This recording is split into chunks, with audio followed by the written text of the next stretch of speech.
নমস্কার, আমি মহুয়া। আমার নতুন একটা ভিডিওতে আপনাদের সবাইকে স্বাগত। আজ আমি বানাবো একটি ভিন্ন ধরনের স্যুপ। এই যে সবজিগুলো সব কেটে নিয়েছি।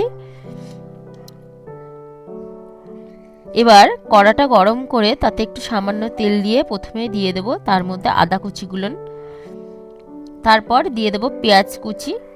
এবার সেটিকে একটু হালকা ভাজবো।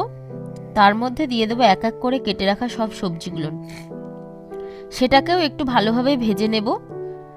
ভাজা হয়ে গেলে এবার এক এক করে দেব একটু তাতে পরিমাণ মতন লবণ এবং তারই সাথে দেব সামান্য একটু হলুদ আর আগে থেকে সেদ্ধ করে রাখা পাতলা মুসুরির ডাল।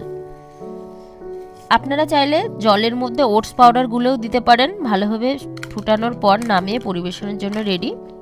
একদম সিম্পল এবং হেলদি। আপনাদের কেমন লাগলো অবশ্যই কমেন্টে জানাবেন। কি সুন্দর টেস্টি হয়েছে খাবারটা।